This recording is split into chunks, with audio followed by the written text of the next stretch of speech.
Draco Malfoy and the Truth of the Heart, where Draco will hear about this. Chapter 18. Back to Hogwarts at long last.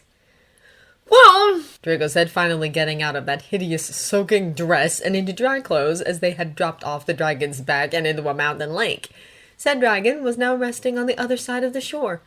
That wasn't quite as inconspicuous as we'd hoped for. You think? Weasley snorted. He'll know, won't he? Harry sighed, getting into his own dry sweater. You know who will know we know about his Horcruxes. Maybe they'll be too afraid to tell him? Weasley shrugged, sounding hopeful. Maybe they'll cover it up. It would give us more time. They didn't cover up the incident at Malfoy Manor, Hermione reminded him, wringing out her hair. I really don't think they'd dare to keep something of such importance from him. Draco's eyes, though, had narrowed in on Harry. He had suddenly paled, and his eyes had turned unseeing. Then he seemed to sag in on himself, and Draco had just enough time to sling an arm around him to keep him from sinking to the floor. "Harry," he whispered. "can you hear me? What's wrong?" Hermione asked, panicked. Is he saying something? Weasley added. "I'm pretty sure he is," Draco confirmed, trying to stay level-headed, though it was difficult with Harry twitching at his arms, mumbling incoherent words. It went on for a long, long while, and when those green eyes finally opened again, they were wide with fear. He knows, he told him. He knows, and he's going to check where the others are. And the last one, he was pushing to his feet, disentangling himself from Draco's embrace, is at Hogwarts. I knew it! I knew it! Draco stared at him, his heart racing. What? Weasley asked, gaping. "But what did you see? How do you know?" Hermione asked. I saw him find out about the cup. I was in his head. Harry gulped. He's seriously angry and scared, too. He can't understand how we knew, and now he's going to check the others are safe. The ring first. He thinks the Hogwarts one is safest because Snape's there, because it'll be so hard not to be seen getting in. I think he'll check that one last, but he could still be there within hours. Did you see where in Hogwarts it is? Weasley asked. No, he was concentrating on warning Snape. He didn't think about exactly where it is. And then, much to Draco's distress, the two of them were picking up their things, clearly ready to disapparate on the spot. Wait! Hermione called. "We can't just go! We haven't got a plan! We need to get moving!" Harry argued, his tone heated. Can you imagine what he's going to do once he realizes the ring and the locket are gone? What if he moves the Hogwarts Horcrux, decides it isn't safe? Draco cursed. "You're right," he whispered. "but we don't know where it is, or what it is, or how to even get into the castle." We'll go to Hogsmeade. Harry picked up his last, most practical point. And try to work something out once we see what the protection around the school's like. Get under the cloak, all of you. "But we don't really fit." It'll be dark. No one's going to notice our feet. This was complete madness. Draco knew it was. But he also knew they had no choice. It was now or never, and he hated situations like these. Hated when they had to act in a split second without a plan or time to preparation. This was the strength of the Gryffindors, not his. But this time there was really no other way. So he held on to the others and screwed his eyes shut as the pull of the apparition tore him from the mountainside towards their old school. Their appearance at Hogsmeade was accompanied by an ear-splitting scream. Draco knew immediately that they must have tripped some sort of alarm. They stood shell-shocked on the main street as the door to the Three Broomstick burst open and Death Eaters burst out, wands raised. "I'll see you, cloak!" one called. Harry made an attempt to hold on to the material of their invisibility cloak, but it did not move. Obviously, it could not be summoned. "Not under your wrapper, then, Potter," the Death Eater called. "Sprint out!" "He is here." The four of them stumbled into the nearest side street, and a couple of Death Eaters barreled past them. They stood shell-shocked for a few long moments, listening to the Death Eaters search. "Let's just leave," Hermione whispered. "Disapparate now." Great idea. Weasley agreed. They were ready for us, Harry argued. They set up that spell to tell them we'd come. I reckon they've done something to keep us here, trap us. The Death Eaters then started shouting about Dementors, and Draco's hand found Harry's wrist, tightening around it. "We have to do something," he whispered, panicked. "Dementors will find us, Harry, and a Patronus will give us away." Their eyes met for a long moment, and then the air around them started to grow cold. Harry hesitated, and then he drew his wand. Draco pushed his hand down and shook out his own wand. His Patronus was less recognizable. He focused his thoughts, tried to pull forward how he had felt when Harry had asked to marry him, and cast. His Arctic fox burst forward and tore down the street to go for the approaching Dementors. Someone shouted, "There! Down there! I can see something!" We have to move! Hermione breathed. Just then a door on their left side opened, and from the shadows someone hissed, Potter, in here, quick! Draco hesitated, but Harry moved immediately, pulling Draco and the others along. They hurried through the open doorway, past a tall old man Draco only caught glimpses of. Upstairs, keep the cloak on, keep quiet. The man ordered, and they obeyed. They were inside the Hog's Head, Draco realized, as they moved further into the house.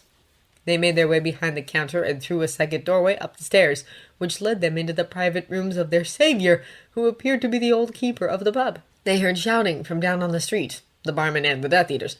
He's covering for us, Weasley whispered. Draco shushed him. They tiptoed over towards the dirty window, carefully peeking out towards the street, watching as the barkeeper convinced the Death Eaters that he had set off the alarm by releasing his cat, and that it was his Patronus they had spotted. Eventually they relented, much to their relief. They retreated towards the high street, and the barman returned to the pub, closing the door behind himself and bolting it. Hermione moaned in relief. She dove out from under the cloak and collapsed on a chair. Harry drew the curtains shut before pulling the cloak off, the three of them. The barman was climbing up the stairs, and finally he entered the room, looking far from pleased. You bloody fools, he scolded. What were you thinking, coming back here? Thank you, Harry said. We can't thank you enough. You saved our lives. There was nothing but a grunt in response. Harry approached him, an intense look on his face. It's your eye I've been seeing in the mirror?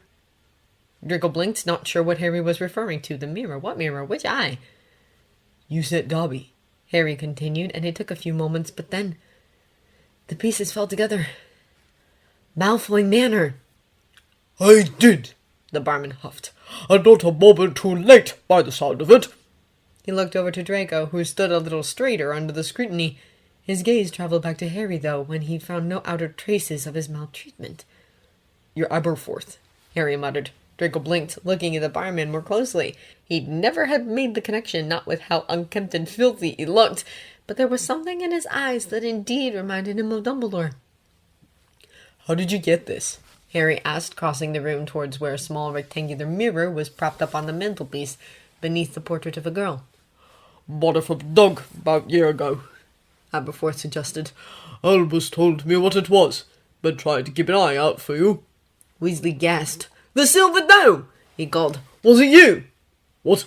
He grunted, eyes narrowing. Someone sent a dead Patronus to us. My Patronus is a goat. He shook his head. Silence followed his words, only interrupted by the loud rumbling of Weasley's stomach. Come on, I've got food, Aberforth said. He slipped from the room and appeared a moment later with bread, cheese, and meat, which they devoured hungrily. Once they were done, Aberforth started discussing how to best get them out of Hogsmeade, but Harry quickly cut him off. We're not leaving, he said. We need to get into Hogwarts. Don't be stupid, boy, Aberforth growled. We've got to, Harry argued. What you've got to do is get as far away from here as possible. You don't understand. There isn't much time. We've got to get to the castle. Your brother, wanted us. My brother Albus wanted a lot of things, Aberforth interrupted, his tone sour. And people had a habit of getting hurt while he was carrying out his grand plans. You get away from the school, Potter, and out of the country if you can. Forget my brother and his clever schemes. He's gone where none of this can hurt him, and you don't owe him anything. Draco stared at him. The part of him that was selfish and loved Harry more than anything, wanted to listen to him. He wanted to grab Harry and run. But he knew that Harry would never go for it, and he was proven right. You don't understand, Harry said. Oh, don't I? Aberforth challenged. You don't think I understood my own brother? Think you knew Albus better than I did? I didn't mean that, Harry muttered, making a face. He left me job. Did he now? Aberforth scoffed. Nice job, I hope. Pleasant. Easy. Sort of thing you'd expect an unqualified wizard kid to be able to do without overstretching themselves. Weasley laughed grimly. Even Draco had to smile. It's not easy, no, Harry began. But I've got to. Got to? Why got to? He's dead, isn't he? Let it go, boy, before you follow him. Save yourself. I can't. Why not? Aberforth, Draco sighed, cutting him with a shake of his head. We might not have known your brother very well, but you don't know Harry. Harry isn't doing this because of Dumbledore. He is doing this because it's the best shot we have at destroying the Dark Lord, and he won't rest until that happens. That's how he is, or how he's been formed, or maybe both, I don't know. Fact is, no matter what you or I say, he won't let this go." Aberforth looked at him long and hard, and there was a heavy silence between them. "He's right." Harry nodded, though he shot Draco a small glare, possibly for the insinuation that he had been bred into the boy he was. "I won't give in. Your brother knew how to finish you-know-who, and he passed the knowledge on to me. I'm going to keep going until I succeed, or I die. Don't think I don't know how this might end. I've known it for years." Draco's fingers balled into a fist, but he tried not to let his emotions show on his face. It wouldn't do, not when they were trying to negotiate with Aberforth. "We need to get into Hogwarts," Harry repeated. "If you can't help us, we'll wait till daybreak, leave you in peace, and try to find a way in ourselves. If you can help us, well, now would be a great time to mention it." For a moment, Aberforth said nothing, just looking at them, his expression blank. Draco's heart sank. But then he cleared his throat, stood, and approached the portrait of the girl Draco had noticed earlier. His voice was gentle when he spoke to it. "You know what to do," he said. She smiled, turned and walked away, not out of the portrait, but down a long tunnel that was painted into the background. Draco stared intrigued. "Mr. Dumbledore?" Hermione said carefully. "Is that your sister, Ariana?" "Yes," Aberforth sighed tiredly. "She was another person my brother claimed to care about who ended up dead while she was under his care. And all because of his misjudgments and grand plans." Draco gulped, unsure of what to say.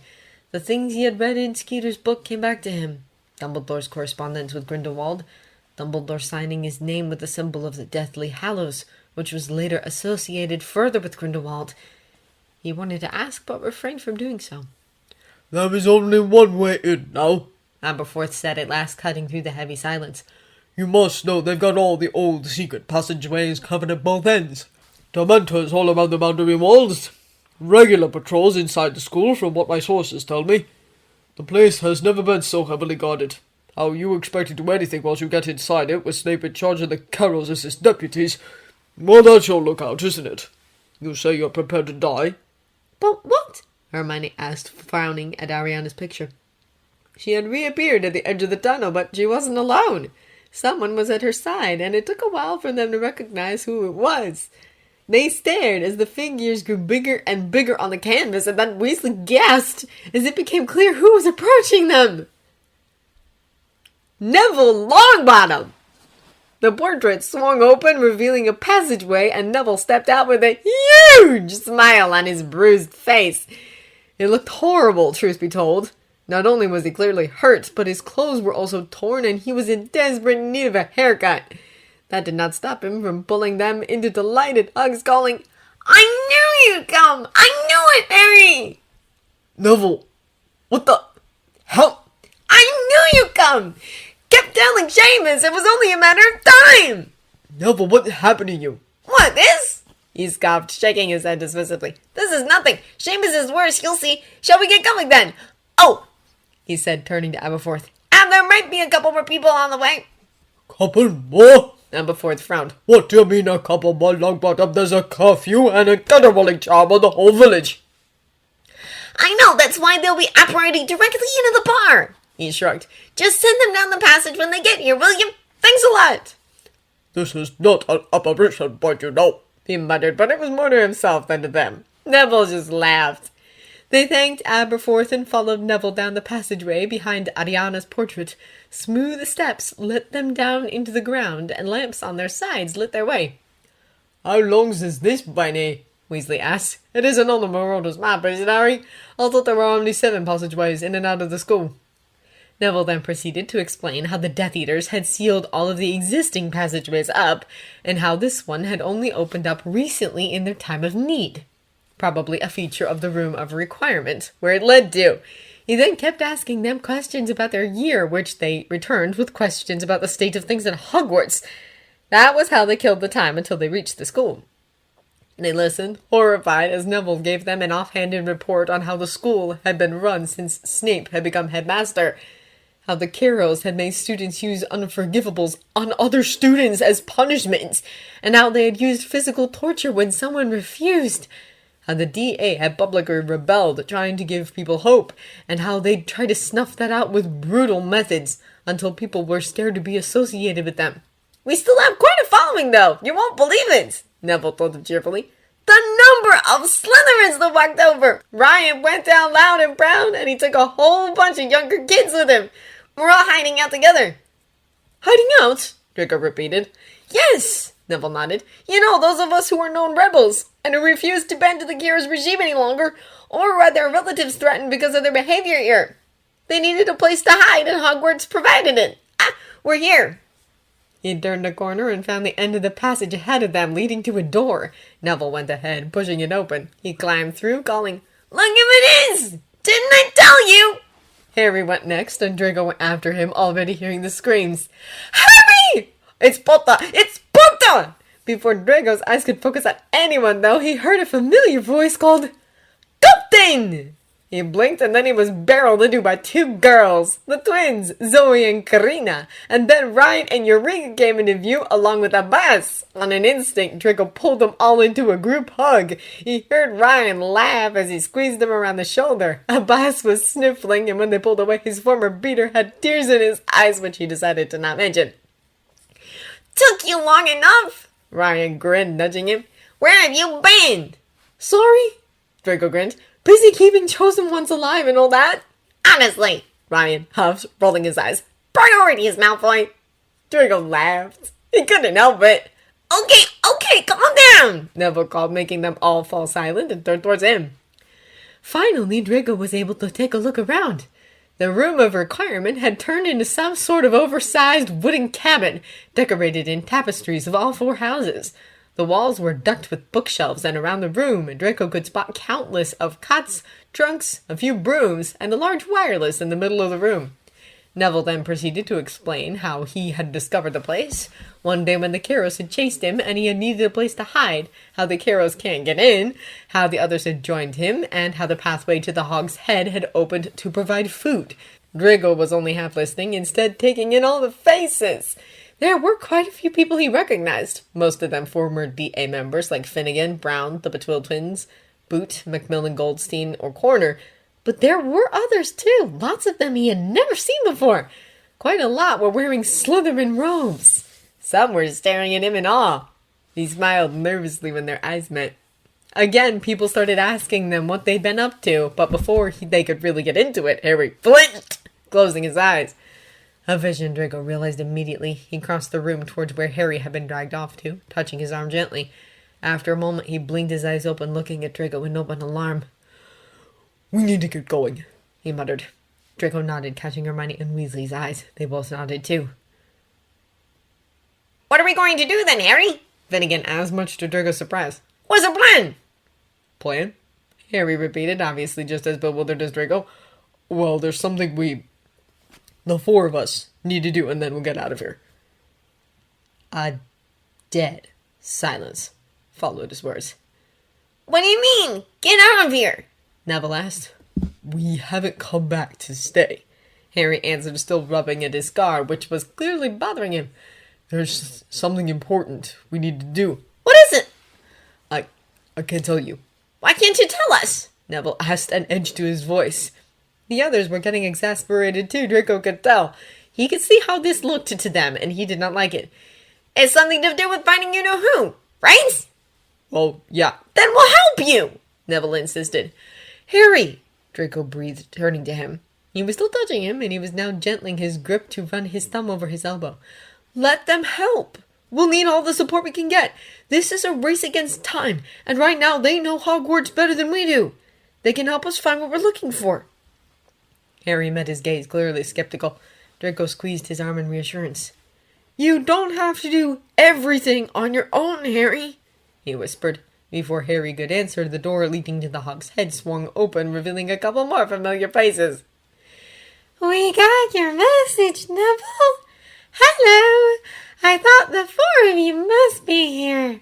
Luna was waving at them cheerfully before she was enveloped in a tight hug, a flurry of black hair obscuring their vision of her as Eureka welcomed their girlfriend back.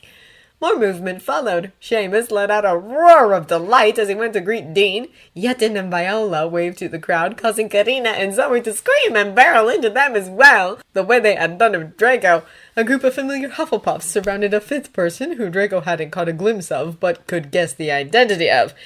His eyes were searching for Abbas, and he quickly found him, standing where Draco had left him earlier, completely shell-shocked as he stared. Demelza had walked over to him and grabbed his shoulder. She was now furiously whispering into his ear. Draco muttered, letting go of Harry for a moment. Right, I know we're in the middle of a war and all, but give me 1 minute. I'll be right with you, I promise. Harry blinked at him, completely flabbergasted, and then Draco walked over to the group of Hufflepuffs he had briefly hung out with at the end of his 6th year. He pushed his way into the middle until he found Killian, whose smile widened as his eyes fell on Draco.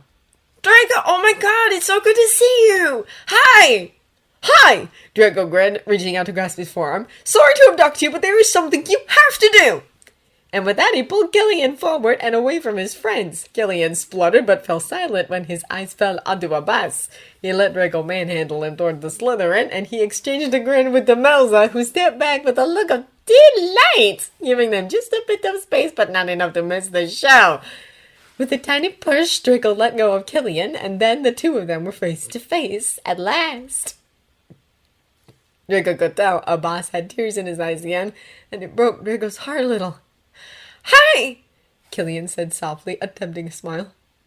I didn't know you were alive, Abbas whispered. Until that message from Luna, I thought... I know, Killian breathed, stepping forward. I'm so sorry. I didn't know how to contact you, and I didn't want to put you in danger. Right, Abbas nodded. He was blinking rapidly and kneading his fingers, clearly trying to pull himself together. Killian hesitated, and then he took another step towards Abbas, tentatively touching his jaw. Abbas looked at him with such intensity that Draco felt the need to look away, and then Killian leaned in to kiss him. Draco smiled, turning their backs to them. Mission accomplished.